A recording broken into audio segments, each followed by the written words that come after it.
जय जगन्नाथ। आज बालुगाँ रिटर्न करने बाटर प्रबल जोर वर्षा है। बालुगाँ भुवनेश्वर कटक पर्यटन प्रबल वर्षा। छोटू बाबू आमर शीत करुच्ची पानी कोइली पटे केमी वर्षा नाई जस्ट उठे बहुत जोर पूरा कलाहांडिया मेघ किंतु हेनी वर्षा। रास्ता घाट देखा कि शुखिला अच्छी हम प्रबल जोर उठे जेहेतु वर्षाटा हम निश्चित।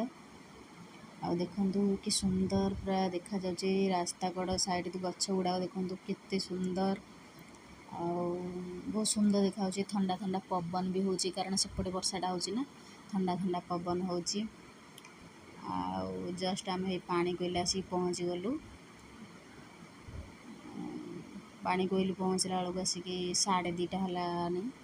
भोक तो करुला जोरे से भोक तो करुला से आम खुशी होटेल खावाई आसीगलु। मत जे पानी कोइली जिते भी होटेल थाए मत खुशी होटेलटा भल लगे खावाई मुझे होटेल खाइली। जस्ट होटेल खाइबा भितर प्रबल जोर वर्षा है। खाई बाहर तो प्रबल वर्षा देखा आगो कौन हो।